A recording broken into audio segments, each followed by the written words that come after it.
Welcome all. We are going to start with a new lesson that is cell structure and microorganisms. So basically we are all are knowing that the cell is the smallest unit of the living thing or living organisms. And microorganisms are those which you cannot see by your naked eyes or your open eyes. They are very minute, they are very small. So we are going to start with the first part, that is cell. We have learned the cellular organization in the primary characteristics of all the living organisms, and that the cell is called as the fundamental, structural and functional unit of the living organisms. Always remember the definition of the cell will be cell is the fundamental, structural and functional unit. Why it is said to be as fundamental? Fundamental means the basic one. It is necessary for all your processes, life processes. Functional, it is performing all the functions, and structural, it is giving us particular shape, size for your body. So it is a fundamental, structural and functional unit of a living organisms. They have given you to complete the flow chart. That one box is present, words are there, sentences, again the box, chapters and book. Now words are completed or words can be formed by alphabets. So the first word will be alphabets. The combination of alphabets forms words. When words are combined, you form sentences. When sentences are combined, you form a particular page or the paragraph. When paragraphs are combined, you form a particular chapters, and when chapters are combined, you form a particular book. So same thing happen about the living organisms. The smallest unit is cell. When the group of cells come together, they form a tissue. When tissues group come together, they form an organ. When organ groups come together, they form an organ system. And when organ system come together, you form a whole body. So these are the basic things which are required for the life processes and carrying out the functions of it. Now, we will just see what is the work of a cell. Cell work is to perform all the minute functions in our body. There are numerous of cells. You cannot define or you cannot tell there are so and so cells or there are so many cells in my body. There are innumerable cells in your body. When cells to come together, they form a particular function or they form a particular tissue. When tissues come together, they form a particular organ. You can take the organ like stomach itself. They have given over here. Now stomach come together when such organs like esophagus, mouth, when these come together, you form an particular organ system. This system is said to be a digestive system. When digestive system, respiratory system, circulatory system, nervous system, skeletal system, muscular system, all these systems come together, you form a whole body. So the great scientists, which were the scientists which are there behind this all part? In 1665, the scientist Robert Hooke, he observed a thin section of the cork under the microscope. He saw that there are hexagonal compartments like the beehive. He saw that under the observation of the thin slide of onion also, or they have taken a small stem or leaf structure, and they have seen that, or he have seen that, that particular compartments are looking like a beehive. So these compartments, he named them as cells. The cell word is from the Latin word called cella, and cella means small room. So cell words is derived from the Latin word cella. Cella means small room. In 1838, two scientists M.J. Sledin and Theodore formulated this theory about the cellular structure, which stated that they have formed a theory, and that theory stated that all the living things are made up of cells. All living things which are there, they are made up of cells, and it is the fundamental component of the living organisms. In 1885, Rudolf Virchow stated that all cells are formed from the pre-existing cells.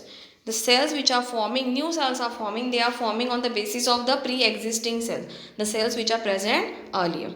So the next part of the lesson is the measurement and the observation of the cell. Now, how are you going to observe this cell? They are extremely minute. You cannot see them by your naked eyes. So the scientist Anton van Leeuwenhoek in 1673, he assembled the various lenses to construct a microscope. So he was the one who have founded this microscope, and he was the one to observe the live bacteria and protozoa cell under the microscope. So he have observed bacterial and protozoan cells in the microscope. Cells are extremely minute in size. We cannot see cell by our naked eyes. Micrometer and nanometers are the unit used for measuring the cells. We are using kilogram for measuring weight. Same way, micrometer and nanometers are being used for measuring the cell measurement or for taking the cell measurement. Now, an object on the glass slide is magnified many of the times than actual size. So they are taking the small section of it on the slides. That slide is being observed under the microscope and you can see the actual shape and size of it. Now, the next part is they have given one activity. They have cut a small onion. They have taken a small section of it. Then they have washed that under the cells. So, you can observe various plants leaves also by taking the help of the microscope. Right now it is not present over here. If you were in school, you can see them or see it very clearly. The next part of this lesson is like cell size. There is a great variation in the shapes of the cells. Their shapes are mainly related to their functions. Amoeba's function is amoeba is unicellular organism.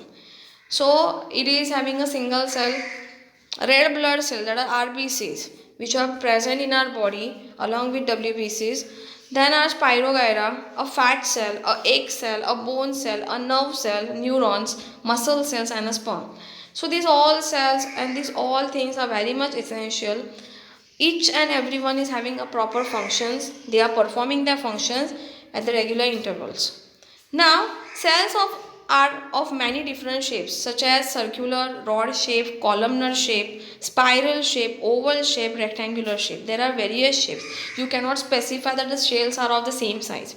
Each cell consists of different components which are carrying out the life processes in that living organism. I will just give you a small example. If you consider the classroom as a cell, your own classroom. In that classroom, teacher appoints various monitors such as assembly monitor, class monitor, board monitor, homework monitor. Same way, cells also consist of some main important components in that cell who are carrying out the proper functioning of the cell, who look after the cell. So, these all organs which are present in cells are said to be as cell organelles. What are they called as? They are said to be as cell organelles. What are they doing? Yes, they are doing the function of the cells and they are carrying out each and every function of the cell. These organelles are studied in detail with the help of electron microscope. Three microscopes, simple, compound, electron. Electron microscope is used for carrying out this activity, whose magnification is about 2 into 10 raised to 9, that is 2 billion times the actual size. Double, triple is okay for you. It is right, 2 into 10 raised to 9. 10 raised to 9, just compare the zeros after 10. And what will be the actual size and how much big or enlarged image you can see. There are two main types of cells. First one is animal cell and another one is plant cell. These cells consist of various types of membrane bound cell organelles. Plant cells have a definite shape due to the presence of cell wall around them. There are two types of cell. One is animal, one is plant. Plant cell consists of plant cells. Animal cells consist of animal cells. The cells consist various cell organelles. Again, I am telling you, organelles are the components which are present inside the cell which carries out the functions of it. Plants have a definite shape. Why? Because it is consisting of a cell wall, but it is absent in animal cell. Animal cell do not have cell wall. Plant cell have the big wall, vacuole, but animal cell don't have. Now, what is meant by vacuole? Vacuole is that big space in which the waste substance is stored. We are having a proper organ for excretory system. That's why we have the vacuole, but it is very small in size. Plants do not have the excretory system. That's why it consists of large vacuole. And these all cells which are having a proper nucleus, proper vacuole, cell wall are said to be as eukaryotic cell. Okay. You can clearly see the function over here. You can clearly see the picture of the cell wall. Plant cell and animal cell. Plant cell consists of cell wall, chloroplast and cytoplasm. So what is meant by cell wall? Cell wall means the outer boundary or the covering of the cell. Chloroplast is present in plant cell. Now you are knowing that plants are performing the function of photosynthesis. So this function is being carried out in this chloroplast, and cytoplasm is a liquid substance which is present inside to move out or to transfer the things easily from one place to another.